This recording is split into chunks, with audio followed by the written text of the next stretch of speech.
કવિ દાદ નોંધે એમ, તાર વીણાના કે સંતૂરના તમે તોડી શકો, પણ મયુરના ટહુકાને તમે એમ ના તોડી શકો. અરે ડરાવી ધમકાવી ઇન્સાનના બે હાથ જોડાવી શકો, પણ ઓલા હાવજના પંજાને તમે એમ ના જોડાવી શકો.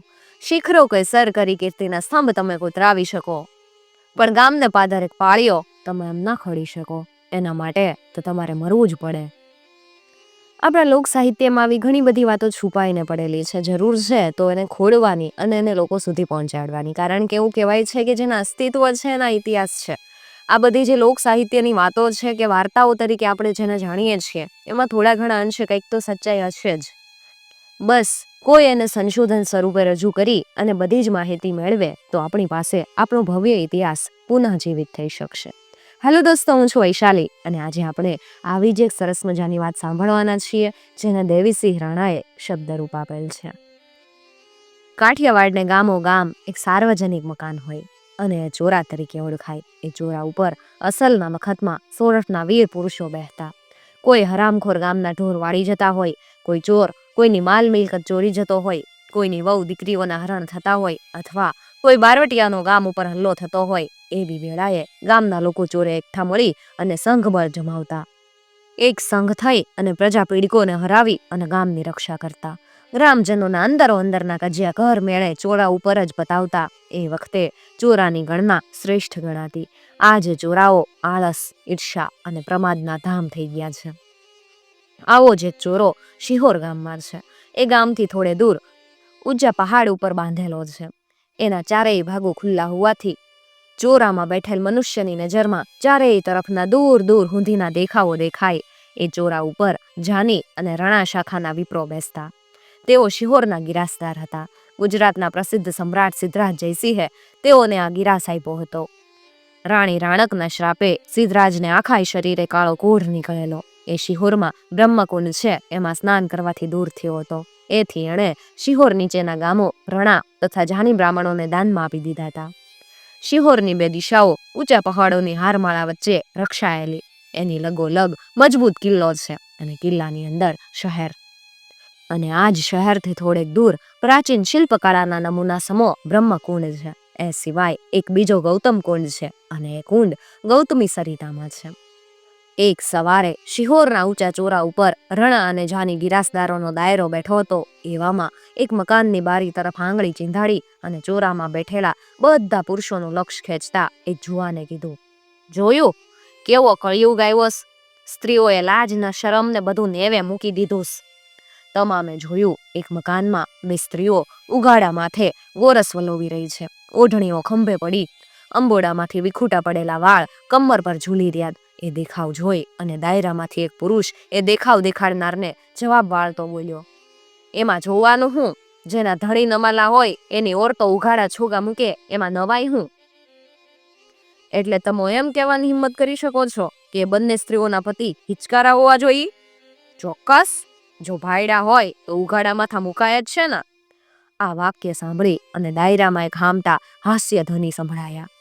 દાયરામાંથી એક જુવાન ઉઠ્યો, ચોરો ઉતરી અને ચૂપચાપ ચાલતો થયો. થોડીક વારે એ લોહી ભરે લુગડે પાછો આવ્યો.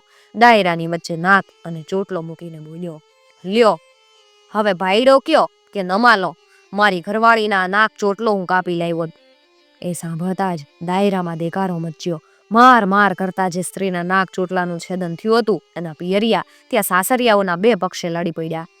તલવારો ખેંચી અને હામા પ્રહારો કરવા લાગ્યા. એક પહોર પર્યંત ભીષણ કાપા કાપી ચાલુ રહી અને રુધિરની નીકો વહેવા લાગી. શિહોરી ચોરો લાલ ચોળ દેખાવા લાગ્યો. હજારો વિપ્રોએ લડાઈમાં કપાઈ ગયા. ચોરા ઉપરથી કાપા કાપીમાંથી જે વિપ્રો બચ્યા તેઓ પણ શાંત પડ્યા નહીં અને એક પક્ષના વિપ્રો ગારિયાધારના ઠાકોર કાંધલજી પાસે ગયા અને બીજા પક્ષવાળા ઉમરાળે વિસાજી પાસે પહોંચ્યા. તેઓ ગોહિલ ઠાકોરને શિહોર ઉપર ચઢાઈ કરવાની પ્રાર્થના કરવા લાગ્યા. ગારિયાધારથી લશ્કર લઈ અને કાંધલજી ગોહિલ ચડ્યા. શિહોરના પાદરમાં આવીને પડાવ કર્યો. છાશું પીને ચડીએ, હજુ મુહૂર્ત સારું નથી, બે ઘડી પછી શુભ ચોઘડિયું બેહે એટલે આગળ વધીએ એવી વાતો કરતા અને કાવા કહુંબા પીતા. ગારિયાધારના જુવાનો વડલાની શીતળ છાયડીમાં પીડાતા. એવામાં શિહોરના આસમાની ગઢ ઉપર વિસાજી ગોહિલનો રાજ્ય ધ્વજ તેઓની આંખે ફરકતો દેખાયો. એ જોઈને ઠાકોરે એના માણસોને કીધું, થઈ રહ્યું, હવે આપણે અહીંયાથી જ પાછા વળો, નહીં તો વિસાજીને માઠું લાગશે. એમ કહી અને ગાંધલજી લશ્કર લઈ અને શિહોરના પાદરમાંથી પાછા વળી ગયા. વિસાજી ગોહિલે ક્ષિદ્રતાપૂર્વક શિહોર પર ચઢાઈ કરી. બ્રાહ્મણોની સાથે નાનકડી લડાઈ થઈ. ત્રિકમ જાની જીવ બચાવી અને નાસી છૂટ્યા એટલે શિહોરનો કિલ્લો કબજે થયો. શિહોર વિસાજી ગોહિલને બહુ જ ગમી ગયું. એણે મજબૂત કિલ્લો બંધાવ્યો અને ઉમરાળાને બદલે એમણે પોતાનું પાટનગર બનાવ્યું. એ દિવસથી વિસાજી શિહોરના કિલ્લામાં સિંહની પેઠે ગજવા લાગ્યા. એની ગર્જનાથી આસપાસના ઠાકોરો ભય પામી ગયા અને છેક દિલ્હી સુધી વીર વિસાજીનું નામ મશહૂર થઈ ગયું. શ્રી મુરલીધરજીનો પ્રતાપ જ એવો છે કે ગોહિલ વંશમાં એક પછી એક વીર પુરુષો પાકતા રહે છે અને લેખક શ્રી નોંધ કરે કે અને આ સૃષ્ટિના અસ્તિત્વ સુધી પાકતા જ રહેશે. ત્રિકમ જાની મિત્રો કે જે એક બાબરિયાની કન્યાને પરણ્યા હતા અને એમાંથી એમનો વંશ ચાલ્યો કે જેને કોટિલા કાઠી કહેવાય છે, આવું લેખક શ્રી નોંધ કરે. શિહોરની તો ઘણી બધી ઐતિહાસિક વાતો છે. તમે એનો કિલ્લો જે તૂટેલી હાલતમાં છે એને જુઓ કે પછી એનો દરવાજો જુઓ. આની સિવાય પણ કેટલી બધી એવી વાતો છે કે જે હજુ સુધી આપણે જાણવાની બાકી છે.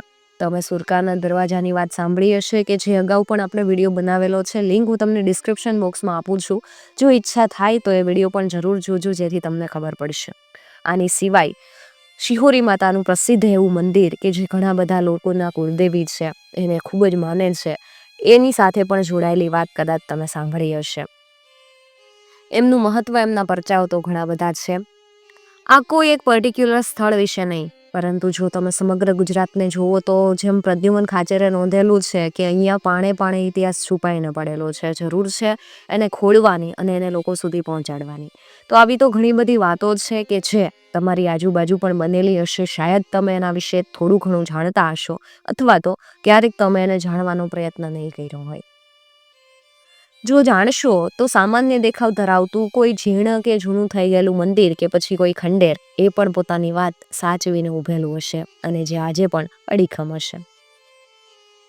વાત ફક્ત એટલી જ છે કે આપણી આ ધરા, આપણી આ સંસ્કૃતિ, આપણું આ લોક સાહિત્ય એવું વિશાળ છે કે આવી બધી જ વાતો પોતાની પાસે સાચવીને બેઠું છે. બસ વાંધો એ છે કે આપણે એને લઈ નથી શકતા. મિત્રો, જો તમને આવી વાતો સાંભળવી ગમતી હોય તો ચેનલને જરૂરથી સબસ્ક્રાઇબ કરી અને સાથે આપેલું બેલ આઇકોન પ્રેસ કરજો જેથી આવનાર નવા વિડીયોઝની નોટિફિકેશન સૌથી પહેલાં તમને મળી શકે. અને ખાસ વાત મિત્રો, અમારો ઉદ્દેશ ફક્ત અને ફક્ત આપણા લોક સાહિત્યને વધુમાં વધુ લોકો સુધી પહોંચાડવાનો છે. કોઈ ધર્મ સંપ્રદાય કે જ્ઞાતિ જાતિને ઠેસ પહોંચાડવાનો કે એનો પ્રચાર પ્રસાર કરવાનો અમારો કોઈ ઈરાદો નથી. તમે જો આવી વાતો જાણતા હોવ અને તમે ઈચ્છતા હોવ કે આવી વાતો વધુમાં વધુ લોકો સુધી પહોંચી શકે તો તમે અમને મેલ દ્વારા, ઇન્સ્ટાગ્રામ પેજ દ્વારા કે પછી કમેન્ટ દ્વારા એ વાત જણાવી શકો છો. અમારો પ્રયત્ન રહેશે કે વાત વધુમાં વધુ લોકો સુધી પહોંચી શકે. આની સિવાય પણ મિત્રો, જો તમે આજે જે વાત સાંભળી કદાચ શોર્ટમાં છે, કારણ કે જે બે પક્ષ વચ્ચે યુદ્ધ થયા તો આ બંને પક્ષોમાં પણ ઘણા બધા એવા નરવીરો હશે કે જેમણે મૃત્યુની છૈયા ઉપર પોતાનું બલિદાન આપ્યું હશે અને બ્રાહ્મણો ગિરાસ ભોગવતા તો એમના પણ કોઈક પરાક્રમો હશે. અને ત્રિકમદાસ જાની છે એમની પણ વાત કંઈક આગળ વધતી જ હશે જેનો લેખક શ્રેય ઉલ્લેખ નથી કર્યો, પરંતુ એ વાત ક્યાંક તો લખેલી હશે. જો તમે આ જાણતા હોવ તો તમે અમને જરૂરથી જણાવી શકો છો.